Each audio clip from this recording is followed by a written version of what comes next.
Assalamualaikum warahmatullahi wabarakatuh.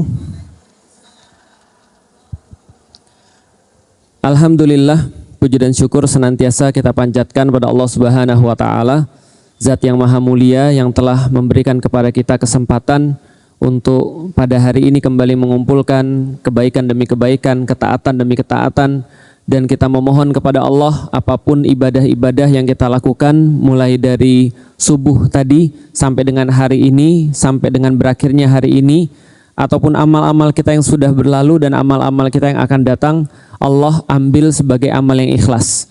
Allah ampuni seluruh kekurangan-kekurangannya dan Allah jadikan sebagai bekal kita untuk menuju kepada keabadian yang sudah disiapkan oleh Allah Subhanahu wa taala bagi orang-orang yang beriman. Amin. Salat dan salam semoga tercurah dan terlimpahkan kepada baginda Nabi besar Muhammad sallallahu alaihi wasallam, manusia mulia yang senantiasa menunjukkan kepada kita bagaimana cara taat yang paling baik, bagaimana cara untuk menghamba kepada Allah yang paling bagus meskipun beliau sudah meninggalkan kita. Tapi tidak henti-henti dari setiap sirah yang kita baca, dari setiap hadis-hadis yang kita nikmati, bahwasanya kita tidak berhenti mengambil pelajaran daripada Rasulullah Muhammad sallallahu alaihi wasallam. Maka beliau adalah bapak yang paling baik, beliau adalah seorang suami yang paling sempurna, beliau juga kepala negara yang terbaik.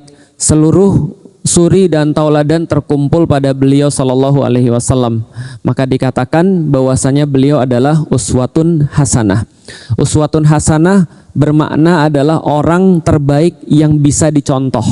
Artinya seluruh kebaikan-kebaikan yang ada pada beliau adalah sesuatu yang bisa dicontoh oleh manusia-manusia termasuk seperti kita.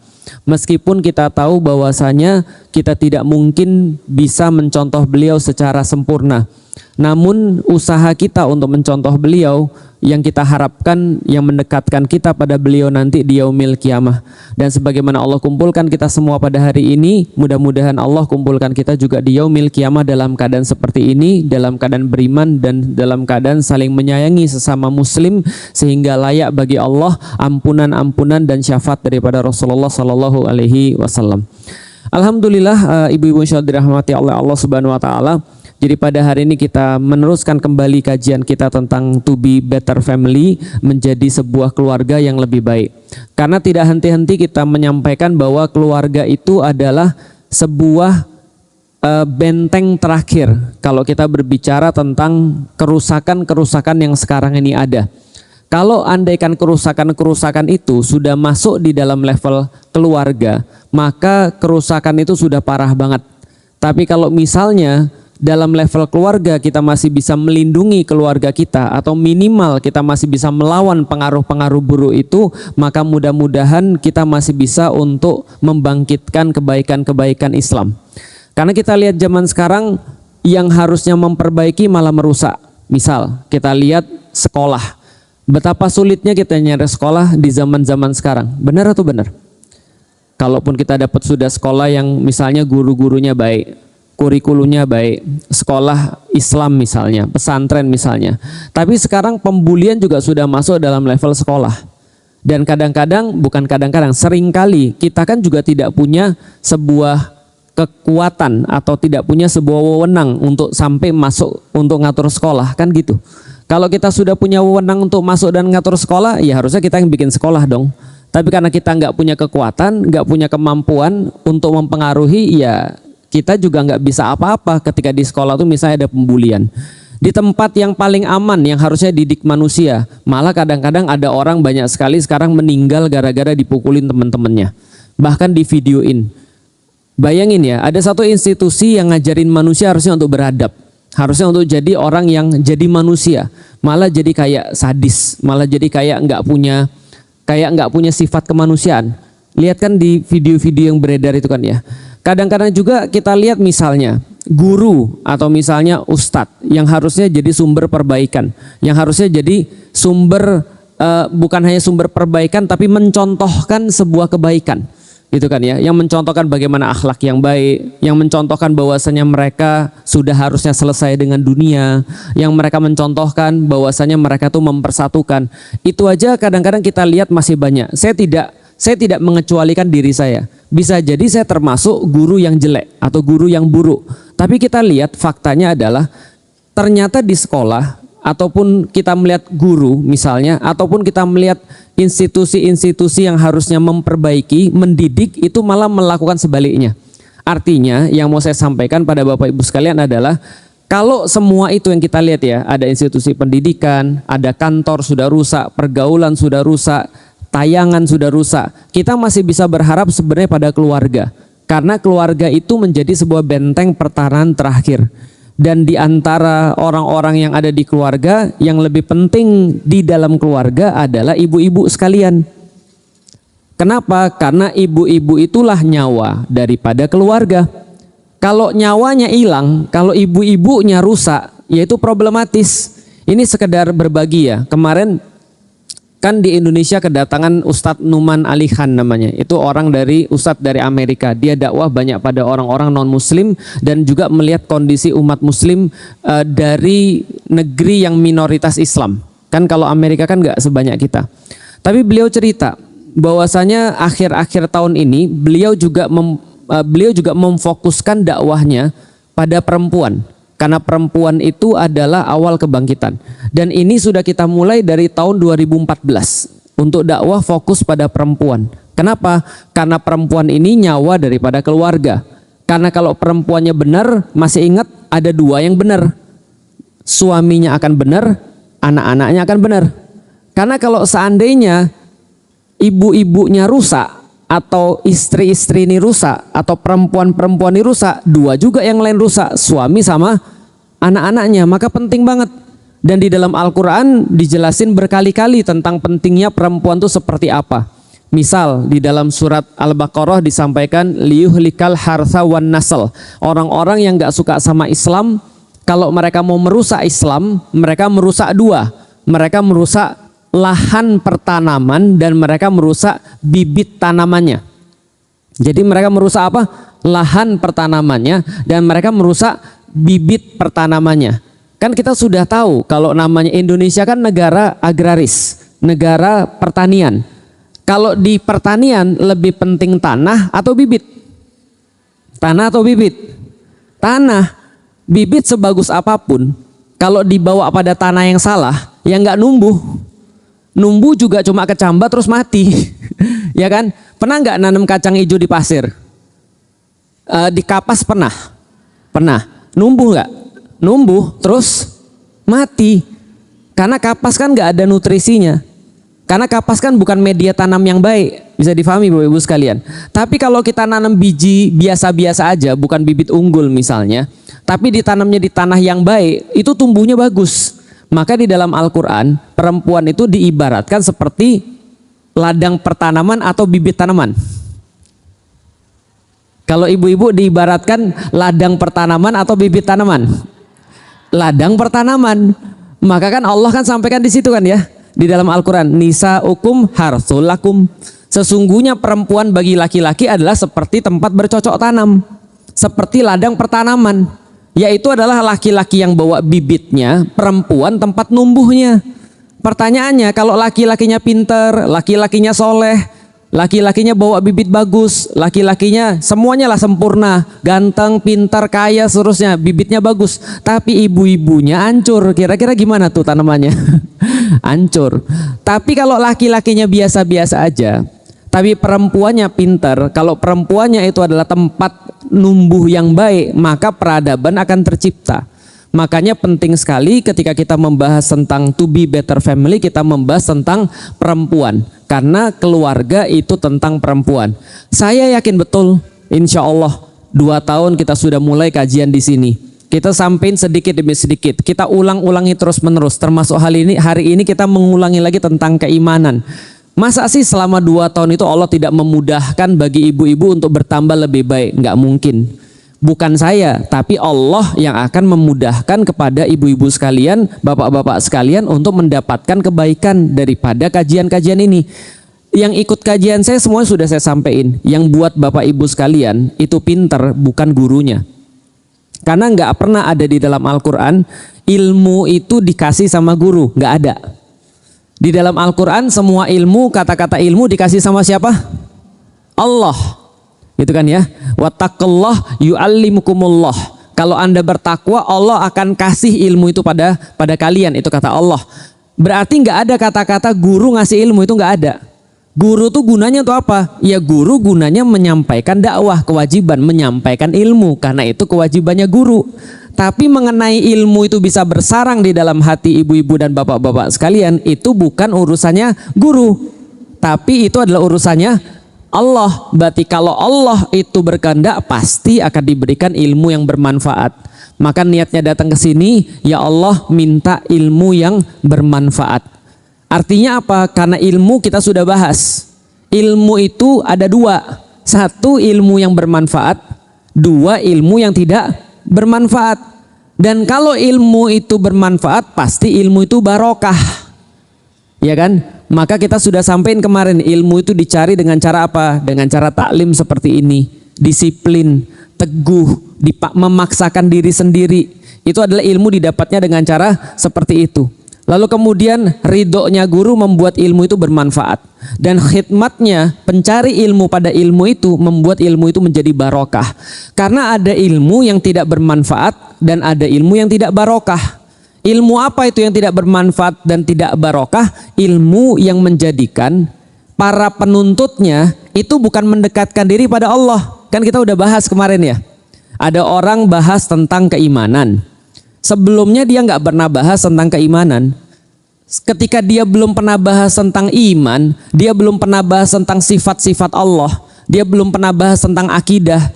Maka ketika dia pergi ke masjid, dia baik-baik aja. Temennya banyak, semua orang ditemenin sama dia, asal muslim. Sama-sama di masjid, sama-sama senang. Begitu nyari ilmu, sudah tahu tentang iman, dia mulai ngelihat kayaknya imannya ini nggak betul nih. Kayaknya saudara saya ini kayaknya madhabnya tidak sama nih, manhajnya tidak sama nih dengan saya. Akhirnya marah ribut. Berarti tadinya belum berilmu dia malah bisa berteman sama orang-orang. Begitu dia berilmu dia malah ribut sama orang. Awalnya nggak belajar tajwid sama Bu Umah nih, sama ibu-ibu nih, nggak ngaji tajwid, nggak mentahsinkan bacaannya, biasa-biasa aja dia. Pergi ke masjid, di belakang imam, dengerin imam baca, dia merasa tenang, dia merasa happy, gitu kan ya. Begitu dia belajar tajwid, begitu dia mentahsin bacaannya, itu di belakang imam pas selesai sholat dia ngomong begini, tadi itu imam itu 18 kali salah tuh baca Quran. Paham maksudnya? Lah berarti ilmunya manfaat atau enggak sebenarnya? Loh, ilmu itu untuk apa sih sebenarnya? Ilmu itu kan untuk menyembah pada Allah. Bagaimana cara kita untuk nyembah pada Allah secara benar?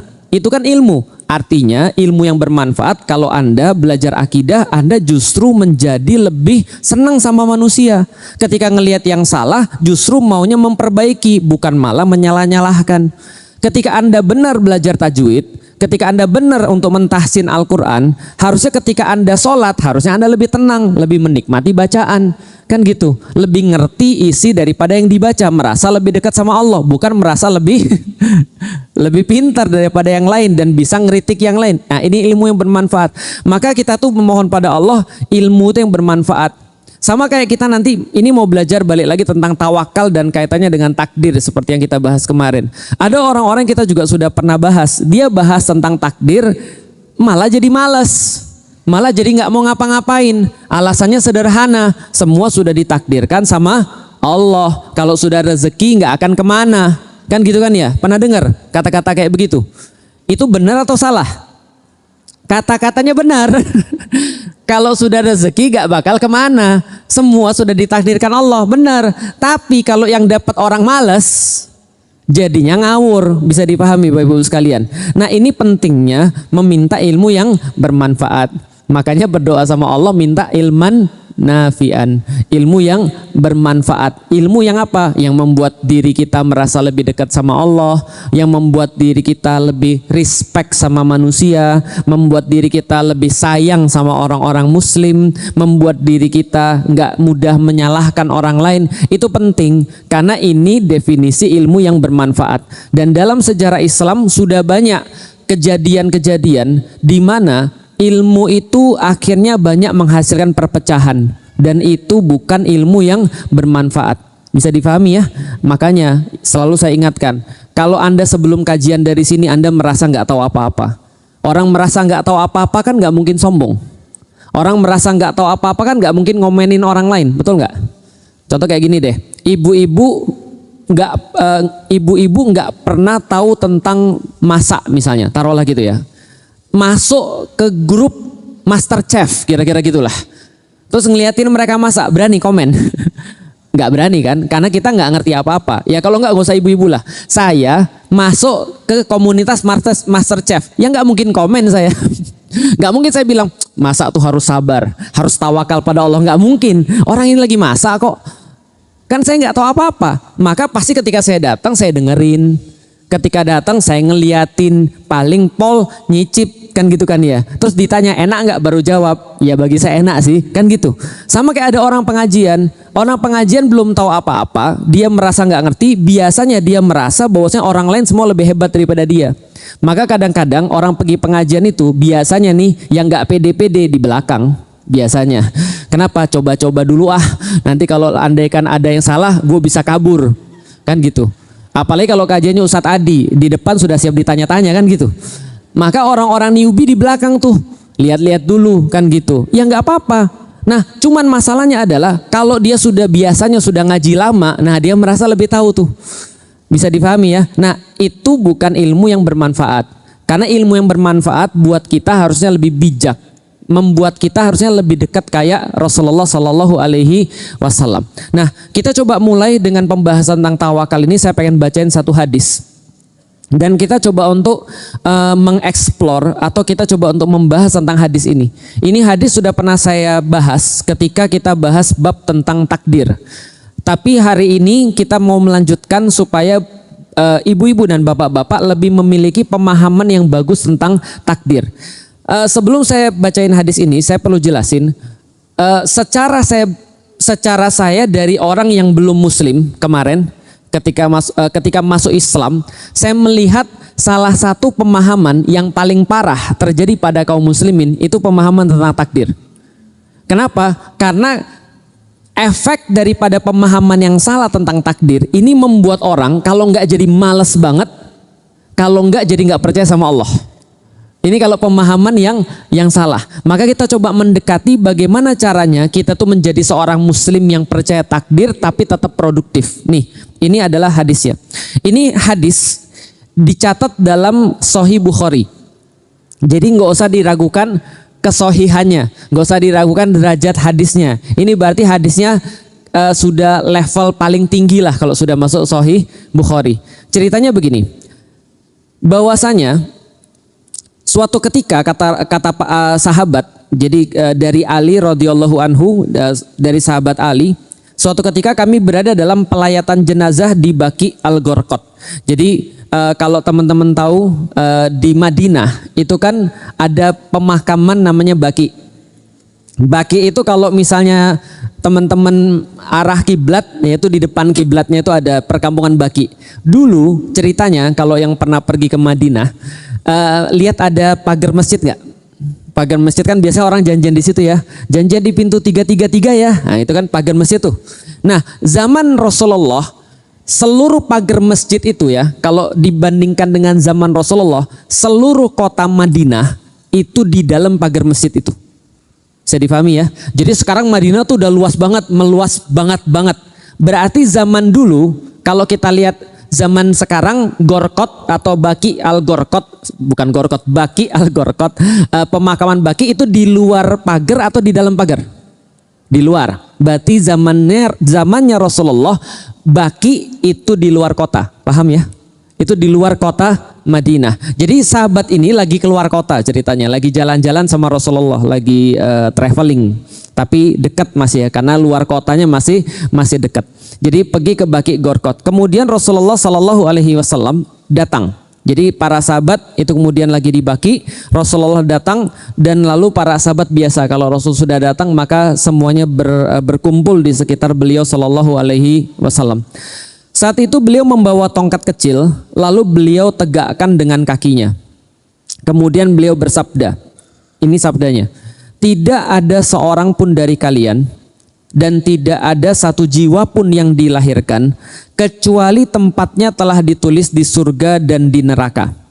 Dan telah pula ditulis apakah ia akan hidup sengsara atau hidup bahagia. Jelas sampai di sini? Jadi Rasulullah pakai tongkat lalu kemudian ditegakkan, lalu seolah-olah pengen ngasih tahu bahwasanya semua orang itu sudah digariskan dengan tongkat itu.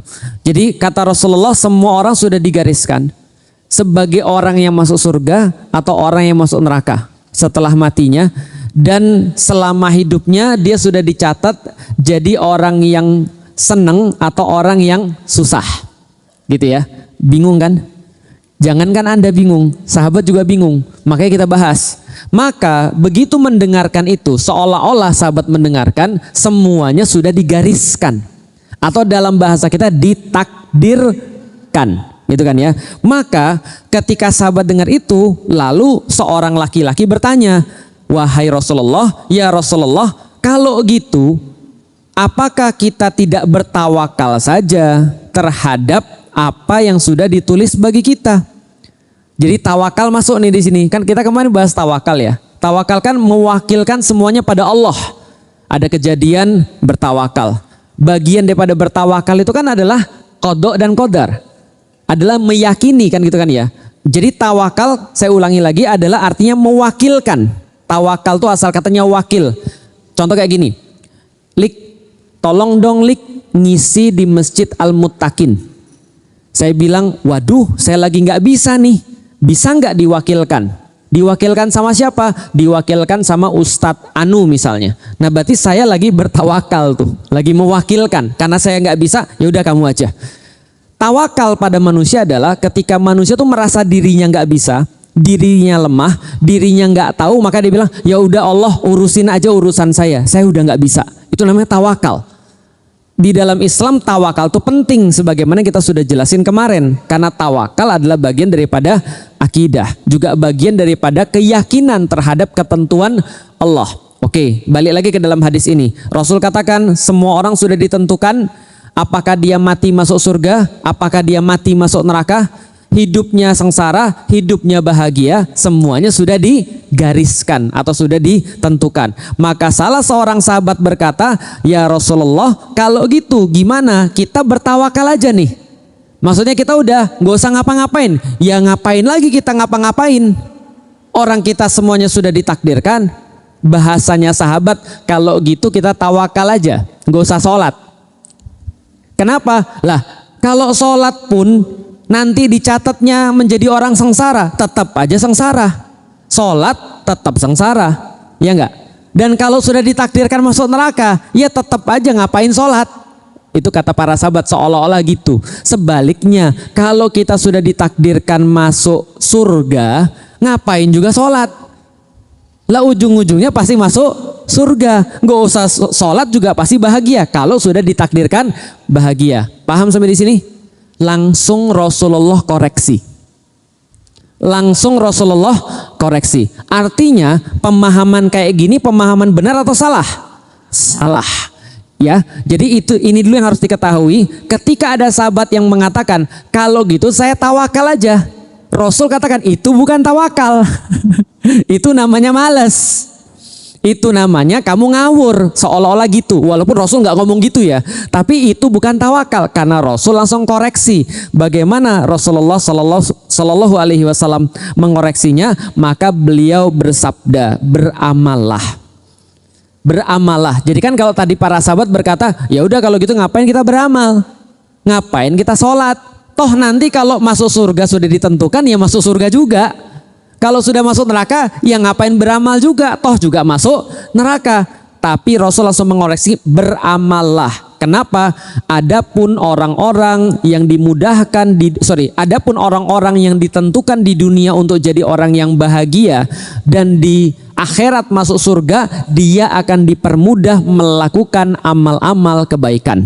Sedangkan orang-orang yang ditentukan di dunia sengsara dan masuk nanti ke neraka, maka dia dimudahkan untuk melakukan amal-amal yang maksiat. Jelas beliau lalu menutup dengan membaca surat Al-Lail yang sudah sering kita sampaikan. Wa amma man a'ta wattaqa wasaddaqa bil husna fasanu yassiruhu lil yusra wa amma man bakhila wastaghna wa kadzdzaba bil husna fasanu yassiruhu lil usra. Kata Rasul apa? Allah berfirman di dalam surat Al-Lail, siapa saja yang mereka orang-orang bertakwa. Takwa artinya apa? Takwa itu level up dari iman.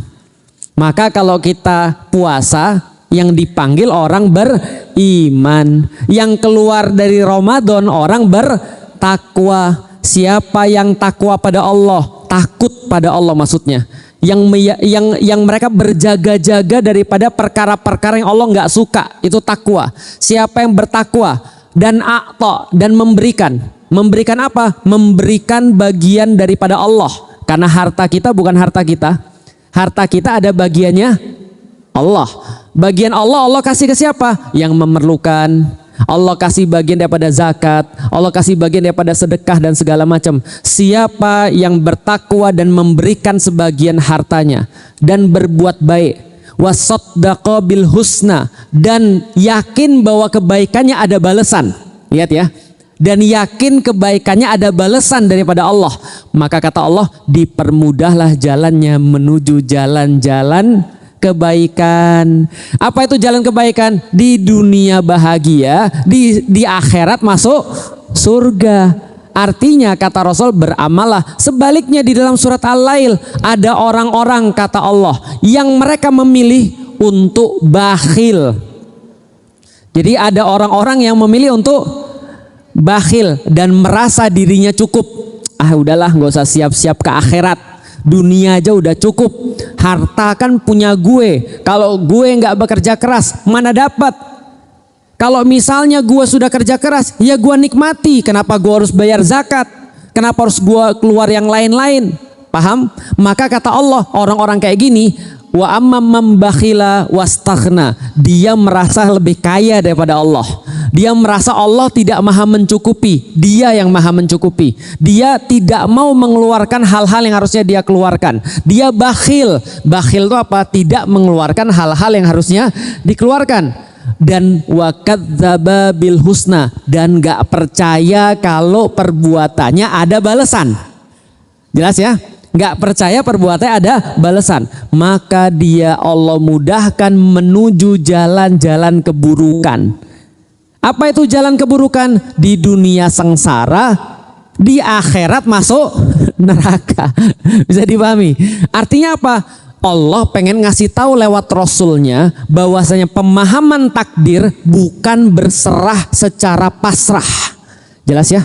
Bukan berserah secara bukan berserah secara pasrah. Bukan berserah dan menyerah. Karena pasrah itu bukan nyerah. Bingung? Nanti saya jelasin, tenang. Jadi Allah ingin mengajarkan lewat Rasulullah, takdir itu diyakini tidak sama dengan malas. Jelas sampai di sini? Tapi justru kita disuruh mengusahakan. Apa yang diusahakan? Pertama, bertakwa. Setelah bertakwa, dia akan yakin ada balasan. Ketika dia sudah yakin akan balasan, dia akan semangat dalam beramal. Kenapa? Karena dia sudah tahu alasan dia beramal. Oke, kita coba bahas lagi tentang masak. Udah pernah ngajarin anak-anaknya masak? Berapa banyak ibu-ibu ngajarin anak-anaknya masak, tapi anak-anaknya tetap nggak masak? Kenapa kira-kira? Sudah bisa dia? Bisa. Ada bahan-bahannya? Ada. Alat-alatnya ada? Ada. Lalu kenapa anak-anak diajarin masak tuh nggak masak-masak dia? Karena masih ada ibunya. Dia nggak punya alasan kenapa saya harus masak, ya kan? Maka kalau ibunya sudah misalnya, contoh ibu pergi ya masak sendiri, pasti dia masak. Paham ya? Artinya kebanyakan kita itu tidak ngerti kenapa kita harus melakukan sesuatu. Bukan masalah tidak tahu. Bisa difahami ya? Maka yang pertama ketika kita membahas tentang masalah keimanan, iman itu tentang kenapa. Orang sudah tahu kenapa dia beriman, bertakwa pada Allah, meyakini ada pahala terbaik, ada balasan terbaik, yakin besok akan ada hari pembalasan. Itu mengubah manusia 100%. Artinya, kalau kita benar-benar yakin besok ada hari pembalasan, benar-benar yakin ya, harusnya itu cukup untuk membuat kita nggak maksiat. Kemarin ada yang nanya pada saya, Ustadz, ini banyak nih yang nanya pada saya begini, bapak-bapak nih penyakitnya nih, Ustadz, suami saya suka nonton film-film yang nggak bagus. Bagaimana Ustadz? Lah itu masalahnya tuh. Kalau dia yakin ada hari esok, kiamat, ya dia nggak mau pasti. Tapi kalau dia nggak yakin atau keyakinannya itu ditutupi hawa nafsunya, jadi tuh barang pasti berbuat maksiat lagi. Paham ya? Jangankan selingkuh, nonton film porno nih masalahnya nih. Lah kalau andaikan orang yakin bahwasanya ada hari akhir, gak usah hari akhir deh, gini deh, kan saya udah bilang, orang tuh kan kalau takut melakukan sesuatu kan ada layer-layernya, ada lapis-lapisnya, bener nggak? Contoh ya, soalan film porno. Andaikan laki-laki kalau nonton film porno, itu misalnya dia nontonnya sendirian atau berjamaah. Yang mana Pak? Sendirian katanya. Kenapa nggak berjamaah? Malu, benar. Lah kalau nontonnya sudah berjamaah itu kan levelnya udah akut tuh. Berarti kenapa mereka nonton sendirian? Karena takut ketahuan. Karena dia tahu itu perkara yang nggak baik. Kalau ketahuan kira-kira gimana? Ya malu Ustadz. Oke, sekarang saya mau nanya nih. Kan banyak tuh ada orang di DPR gitu kan ya, yang sampai rapat nonton film porno kan ada juga tuh. Ada orang yang ngaku memang senangnya nonton film porno dan segala macam. Ya kayak gini-gini lah. Sekarang saya mau nanya. Tapi saya nanya cuma bagi orang waras ya, bukan yang nggak waras ya. Kalau yang sudah ngaku terang-terangan nonton film porno kan nggak waras menurut saya. Tapi yang masih waras nih.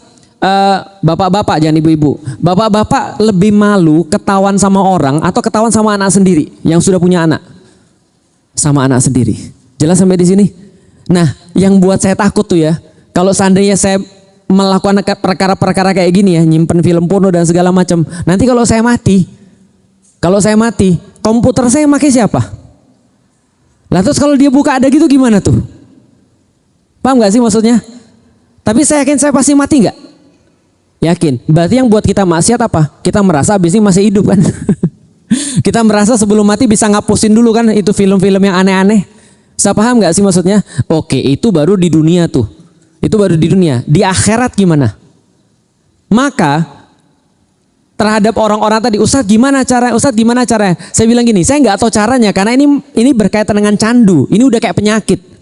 Kalau penyakit fisik diselesaikan dengan obat fisik, penyakit mental itu diselesaikan juga dengan obat mental dan nggak bisa sekali dua kali. Tapi belajar tentang keimanan harusnya bisa membuat dia lebih tahan daripada ketika dia nggak paham tentang iman. Terus gimana Ustadz? Saya ngajarin terhadap orang-orang yang mau maksiat ya. Lalu kemudian kalau dia lagi mau maksiat, saya bilang gini, doa sama Allah, ya Allah gantiin saya yang lebih baik di yaumil kiamah. Paham nggak maksudnya? Aku seneng ini ya Allah. Aku suka nih melakukan kemaksiatan ini. Tapi aku pengen yang lebih baik. Maka gantiin ya Allah. Karena hadisnya Rasulullah Sallallahu Alaihi Wasallam itu menyampaikan kepada kita bahwasanya kalau kita ninggalin sesuatu yang kita sukai karena Allah, maka Allah pasti ganti yang lebih baik. Entah di dunia, entah di akhirat. Lebih baik diganti di dunia atau di akhirat? Di akhirat lah. Kalau di dunia dinikmati cuma segitu-gitu aja. Kan gitu, ya Allah gantiin saya dengan yang lebih baik. Nah kata-kata ya Allah gantiin saya dengan yang lebih baik itu hanya bisa terjadi kalau dia yakin balasan. Paham maksudnya? Maka Allah sampaikan tadi, wa amma man taqa wa a'ta wa saddaqa bil husna. Jadi orang yang bertakwa dia akan kemudian meyakini ada balasan. Di titik itu dia akan mudah melakukan kebaikan dan bisa meninggalkan keburukan meskipun susah. Bisa dipahami ya. Jadi kita bahas dulu sebelum ke takdir, kita bahas lagi tentang hadis ini. Rasul katakan pemahaman orang yang mengatakan kalau semua sudah ditentukan oleh Allah maka kita nggak usah ngapa-ngapain, betul atau salah? Ingat ya, coret dulu di kepala nih. Kalau ada nih kepikiran, kalau ada terbersit, kalau ada orang yang ngomong bahwasanya kalau Allah sudah menentukan, ngapain dong kita beramal? Rasul sudah nyalain dari dulu. Rasul sudah mengoreksi ini dari dulu. Rasul katakan nggak gitu. Pemahamannya nggak gitu. Bagaimana pemahamannya?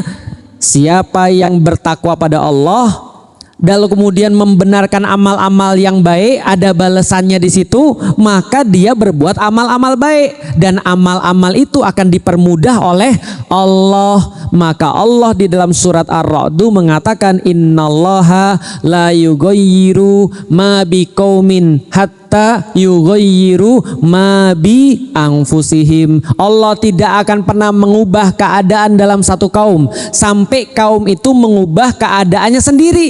Artinya yang Allah kasih tahu semua tergantung Anda. Anda mau beramal baik atau beramal buruk. Kalau Anda beramal baik dipermudah menuju kebahagiaan, dipermudah menuju ke surga. Kenapa? Karena belum tentu amal baik menghasilkan bahagia dan surga. Hanya atas izin Allah.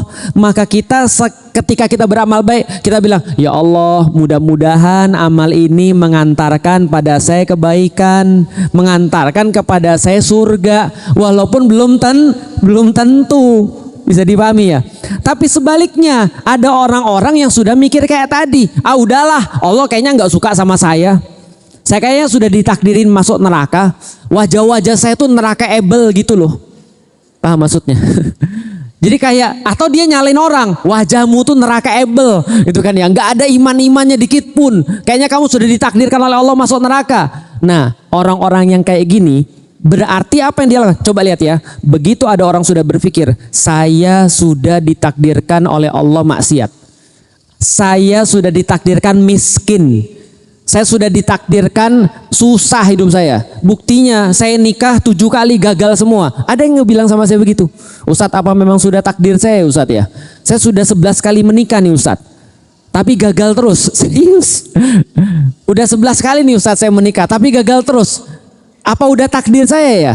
Saya bilang begini, antum bukan ditakdirkan gagal pernikahan, tapi antum sudah menemukan formula 11 kali gagal menikah. Paham maksudnya?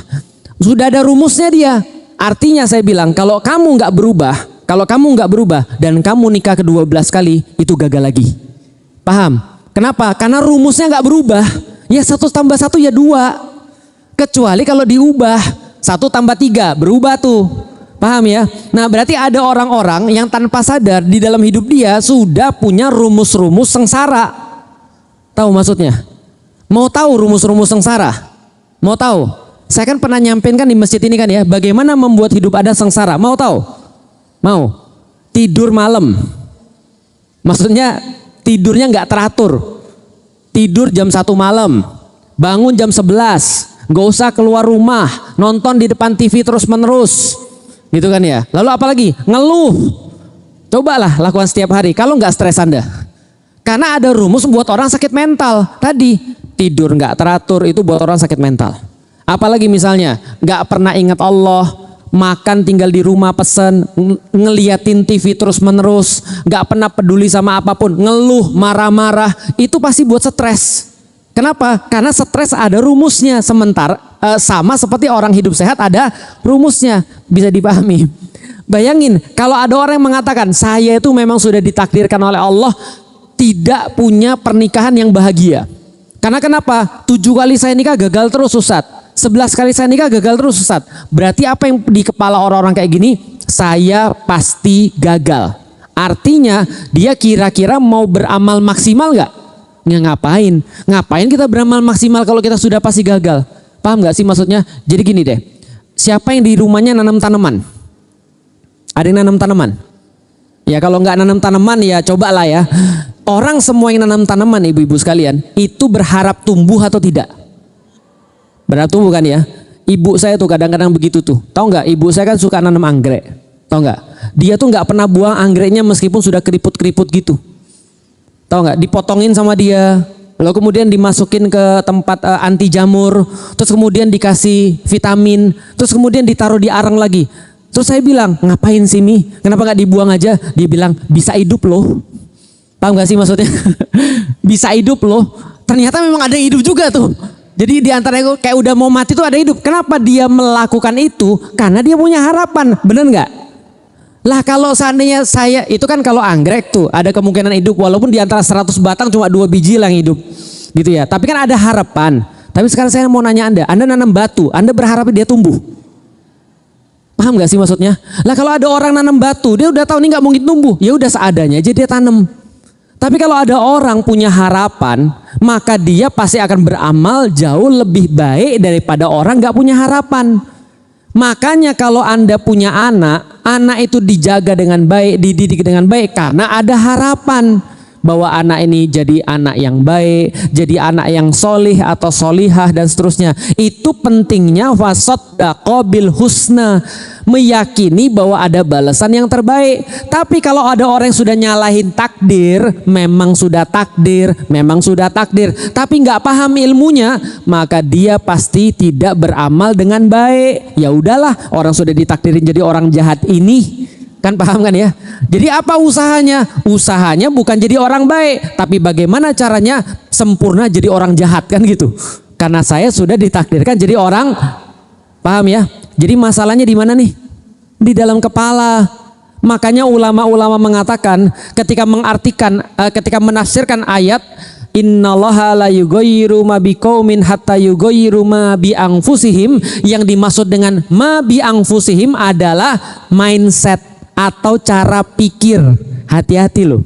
Cara pikir itu membuat orang bisa beriman dan gak beriman. Cara berpikir itu bisa buat orang ngawur atau bisa buat orang taat. Paham sampai di sini? Oke. Kita sudah sampai mana pembahasannya? Ada hadis Rasul sampaikan bahwasanya Allah sudah menentukan orang masuk surga, orang masuk neraka, sengsara atau bahagia hidupnya. Ada sahabat yang bilang, ya Rasulullah kalau gitu kita nggak usah beramal. Salah atau benar? Bagus. Yang benar gimana? Berharap pada Allah. Takwa, berharap pada Allah, ada balasan yang terbaik daripada yang kita lakukan, beramal yang terbaik, maka Allah akan memudahkan amal-amal itu untuk membuat kita bahagia di dunia dan masuk surga. Paham sampai di sini ya? Nah, sekarang kita bahas problemnya. Tapi katanya tadi Allah sudah menentukan. Gimana tuh Ustadz? Kan tadi katanya kan sudah ditentukan surga dan neraka. Oke. Siap bingung dan pusing? Saya kasih contoh ya. Saya kasih contoh. Ibu-ibu pernah buka Instagram, Facebook atau apa-apa di dalam handphone? Lihat gambar orang di situ, lihat. Oke. Coba kita berandai-andai. Pusing dikit gak apa-apa ya, supaya untuk menjelaskan. Coba kita berandai-andai. Ibu buka misalnya Instagram atau apapun ya, atau Facebook atau di situ ada gambar orang kan ya. Taruhlah orangnya itu hidup. Terus dia nanya sama ibu, Ibu, hidup kita beda atau enggak sih? Beda. Kamu di dalam handphone, aku di dunia nyata, kan gitu ya. Tapi dunianya beda enggak? Beda. Terus dia nanya, Ibu, masa depan tuh kayak apa sih? Ibu mau jelasin apa sama dia? Masa depan tuh apa sih? Ini ada orang di video nanya kepada kita, masa depan tuh kayak apa? Gimana cara jelasinnya? Masa depan tuh adalah sesuatu yang belum terjadi.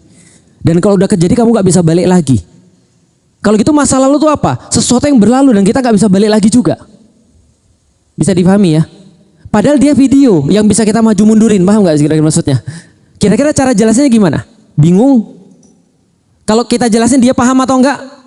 Enggak. Oke, itu satu. Yang kedua, yang di dalam handphonenya ibu-ibu sekalian nanya, di saya kan saya bisa lihat langit, kata orang di video itu. Langit itu di atas atau di bawah sih? Gimana cara jelasinnya? Dia di sini nih. Di sini kita ada atas, ada bawah, ada kiri, ada kanan, betul nggak? Tapi dia ada atau nggak? Maka sama nggak atas bawahnya kita dengan atas bawahnya dia? Paham sampai di sini ya? Maka ini problem kita dengan Allah. Kenapa problem kita dengan Allah? Allah sama kita itu dunianya sama atau tidak? Nggak sama. Orang kita mencontohkan antara kita sama orang di video aja bingung cara kita jelasin kan gitu kan ya. Allah jelasin kita juga pasti nggak paham. Artinya apa? Masalah itu terjadi kalau kita menganggap Allah sama kayak kita. Contoh ya, semua sudah ditentukan. Berarti kan sudah ada yang masuk surga, sudah ada yang masuk neraka. Berarti kita kepaksa dong. Berarti kita menganggap Allah sama kayak manusia yang punya masa depan, punya masa lalu, punya masa sekarang. Paham nggak? Masih nggak paham ya? Masih mumet? Oke, saya coba kasih contoh lagi. Saya coba kasih contoh lagi. Pernah main game? Susah juga kalau nggak pernah main game ya. Ya udah, balik lagi lah ke Instagram. Di Instagram kita ada orang-orang di situ. Orang-orang di sini, ini kan cuma di dalam data kan ya namanya. Data di dalam handphone kan ya, betul nggak? Mereka ngobrol. Pencipta kita ini kira-kira letaknya di mana ya? Paham nggak? Pencipta kita ini letaknya di mana ya? Mereka ngobrol, ya di atas lah. Emang betul kita di atasnya dia? Emang betul? Dia di dalam sini kok. Kita di atasnya? Enggak. Karena konsep atas bawah kiri kanan di dia beda dengan di kita. Benar nggak? Jadi apapun yang mereka diskusikan ngawur nggak nih? Ngawur. Terus dia bilang gini, hidup kita sudah ditentukan belum ya sama yang nyiptain kita? Bayangin, ini baru handphone yang kita ciptain sama manusia. Kita sama Allah jauh banget. Jauhnya sejauh apa? Pernah sih dicoba sama manusia, namanya Musa. Musa bilang sama Allah, ya Allah, boleh nggak aku lihat kamu? Jelas ya? Boleh nggak aku lihat kamu? Sama kayak bisa ada orang di dalam handphone kita bilang, aku bisa nggak ngelihat kamu? Kira-kira gitu ya. Sekarang gak usah balik ke handphone, kita balik ke Musa aja. Musa bilang sama Allah, boleh nggak aku lihat kamu? Allah bilang, kamu nggak bakal sanggup. Tapi Musa bilang, dikit aja, kira-kira begitu. Boleh nggak? Dikit aja ya Allah, supaya aku makin beriman ya Allah. Supaya aku bisa menjelaskan pada orang tentang apa yang aku lihat. Allah bilang, ya udah, kalau kamu mau tahu sejauh apa, kira-kira ya, kira-kira Allah bilang, sejauh apa dunia kita? Allah bilang, coba lihat itu gunung. Pernah lihat gunung? By the way, gunung yang di sana itu lebih gede daripada gunung yang di sini ya. Musa ngelihat gunung, itu gunungnya berantakan. Padahal Allah belum menampakkan dirinya. Bisa difahami kira-kira maksudnya. Sama kayak gini, ada orang di HP, kalau dia hidup nih orang di HP nih, orang-orang di Instagram atau misalnya di HP kita bilang, bisa nggak kita ketemu secara langsung? Gimana kira-kira? Ya mereka kan cuma data, ya kan? Yang kita ciptain. Apalagi Allah. Artinya kalau orang-orang di sini di HP kita diskusi, kira-kira pencipta kita tuh letaknya di mana ya? Jawabannya kira-kira ada atau tidak? Nggak mungkin ada. Tapi kalau mereka diskusinya begini, kira-kira kita ada yang nyiptain nggak ya? Pasti ada. Paham ya? Sama kayak manusia. Manusia itu lebih rendah daripada Allah. Karena dia lebih rendah daripada Allah, maka dia cuma bisa dijelaskan sesuai kemampuan akalnya. Maka ketika Allah lewat Rasulnya Nabi Muhammad bilang begini, sesungguhnya semua sudah ditentukan oleh Allah. Wajar nggak? Wajar, karena Allah pencipta kita. Nggak mungkin dia itu sama kayak kita. Wajar dia udah tahu semuanya. Tapi tiba-tiba sahabat nanya, kalau gitu kita nggak usah beramal. Nah lain cerita. Beramal, karena ini tugas kalian. Ustadz, pusing Ustadz, mudahnya. Oke, mudahnya. Nih mudahnya. Dari hadis itu Allah pengen kita semuanya berpikir, kalau masih ada pilihan maka pilihlah yang baik. Mulai dari cara mikirnya yang baik, takwa pada Allah, yakin balasan terbaik, beramal dengan yang terbaik. Itu aja udah. Kalau gitu takdir apa Ustadz? Takdir adalah segala sesuatu yang terjadi yang kita nggak milih. Selesai. Maka berimanlah terhadap itu yang gak pernah kita pilih. Contoh ya, aduh sakit nih, gak bisa bergerak. Itu takdir atau bukan? Takdir. Maka jangan bilang, kok aku? Paham ya? Kadang-kadang mohon maaf, serius. kita memang belum tentu bisa lulus ujian kalau kita diuji hal yang sama. Memang belum tentu. Tapi saya ngelihat ada orang-orang yang dapat dalam tanda kutip apes itu bertumpuk-tumpuk. Bisa difahami ya? Di saat yang sama anaknya meninggal 2. Suaminya meninggal. Pas Covid itu apalagi, itu banyak banget. Tiba-tiba satu keluarga ujiannya banyak banget. Usahanya kebakaran, anaknya meninggal, suaminya meninggal. Benar-benar diambil semua sama Allah. Terus ngomong, kenapa harus aku? Paham ya? Di Turki kemarin juga ada yang kayak gitu tuh. Orang kaya raya punya apartemen, bayangin punya rumah kos-kosan aja sudah setahun bisa hidup. Apalagi punya apartemen, dikos-kosin. Satu apartemen berapa orang? 400 orang. Sama kayak punya 400 rumah kontrakan. Kaya nggak? Kaya. Umurnya sudah 60-an tahun. Begitu hancur berantakan sampai rata ke tanah. Pertanyaan mulai muncul, kenapa harus saya? Bisa difahami sampai di sini? Itu bisa dipilih atau enggak? Enggak. Maka harusnya yang muncul apa? Ya Allah, ini berat. Tapi tolong buat saya untuk mudah menerima ini. Kan gitu. Menerima ini penting. Karena kalau kita nggak menerima, terus mau apa? Makanya orang Jawa itu punya pepatah yang bagus. Terus mau apa lagi? Paham gak sih maksudnya? Terus mau apa lagi?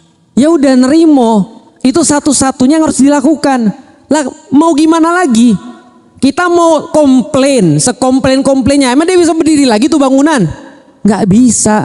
Yang mati bisa hidup lagi? Nggak bisa. Maka Islam ngajarin terhadap perkara-perkara yang Allah kasih ke kita. Dan setiap manusia pasti ngalamin ini. Pasti. Setiap manusia akan mengalami perkara-perkara yang nggak suka itu tapi terjadi pada dia. Dia nggak suka tapi terjadi pada dia. Dan dia nggak bisa ngapa-ngapain. Maka di titik itu dia berkata, ya Allah, aku bertawakal kepada Engkau. Hasbunallah wa ni'mal wakil. Itu kata-kata yang sering kita dengar di Gaza. Ya Allah, aku bertawakal pada Engkau. Kenapa? Dengan berkata-kata hasbunallah wa ni'mal wakil, maka di situ ada pemahaman, ini anak Engkau ya Allah, anakmu ini milik Engkau. Dulu aku belum punya anak ini. Atas izin Engkau, aku punya anak ini. Ketika Engkau mau ambil, ambillah ya Allah. Asal Engkau ridho ya Allah sama aku. Kan gitu kan? Maka ketika orang bertawakal pada Allah, ada penerimaan di situ. Maka tadi ini tawakal yang benar. Berarti tawakal yang benar adalah dalam perkara takdir yang kita nggak bisa milih, kita terima bahwa itu adalah sesuatu yang Allah berikan pada kita. Di situ berlakulah siapa yang ridho kepada Allah, maka Allah ridho sama dia. Loh, bukannya hidup kita memang mencari keridhaan Allah? Ya tapi kan Ustadz gak usah diambil anaknya Ustadz. Itu kan aku sayang banget. Anak satu-satunya udah kutunggu 9 tahun hilang Ustadz. Lah itu namanya ridho. Paham gak sih maksudnya? Lah terus kita maunya apa lagi? Orang gak ada apa-apa lagi. Itu takdir. Oke, kita sakit. Itu takdir atau bukan? Takdir. Kalau gitu kita terima aja. Beda lagi. Kita terima sakitnya. Itu namanya ridho terhadap qadha. Tapi kita berobat, itu amal soleh. Paham? Jelas ya? Kita terima itu adalah kebaikan. Tapi kita juga berobat, itu amal soleh. Sekarang kita bodoh, kita terima. Tapi ya belajar, itu maksudnya. Jangan cuma, ya Allah saya terima, saya ridho, saya orang bodoh. Bodoh ya Allah. Nah terus dia nggak mau belajar. Kenapa nggak mau belajar? Ya saya kan menerima bahwa saya itu orang bodoh. Salah. Paham sampai di sini? Anda menerima sekarang Anda bodoh, itu sudah dapat pahala. Tapi kalau nggak mau belajar, ngawur. Maka belajar pahala lagi. Paham sampai di sini? Sudah bisa sedikit terang nih melihat takdir. Berarti takdir itu apa? Segala sesuatu yang kita nggak bisa kendalikan, kita nggak bisa apa-apa lagi. Kalau sudah ada pertanyaan, terus mau gimana lagi? Sudah nggak ada lagi mentok. Ya udah ya Allah, gantiin yang lebih baik. Ya Allah, mudah-mudahan sabar saya dapat pahala. Ya Allah saya ridho. Ngomong itu dulu aja. Ya Allah saya ridho. Ya Allah saya ridho dapat kayak begini. Nah bantu saya sekarang untuk jadi lebih baik, kan gitu. Nah itu adalah takdir. Maka coba bayangin ya, kalau ada orang punya pemahaman kayak gini, betapa enaknya hidup dia.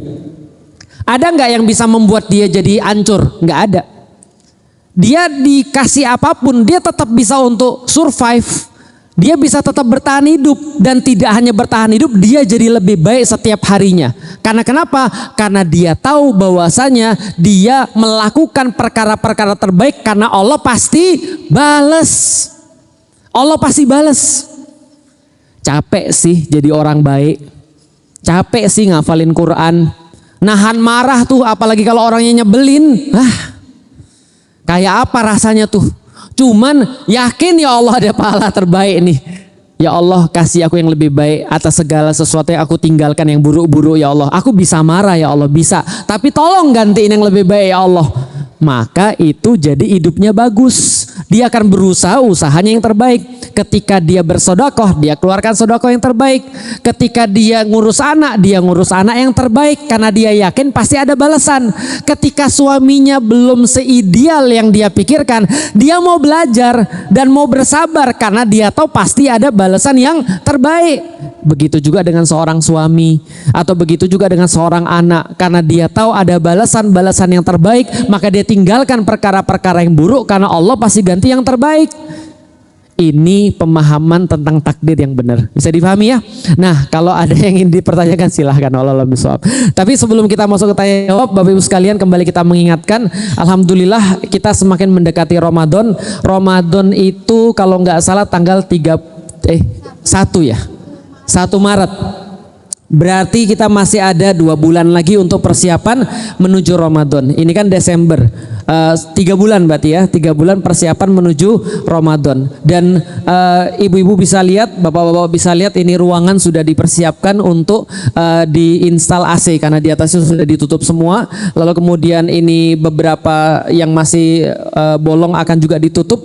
Jadi kita benar-benar masih membuka kesempatan untuk melengkapi wakaf AC kita. Jadi insya Allah saya juga akan tetap berkontribusi.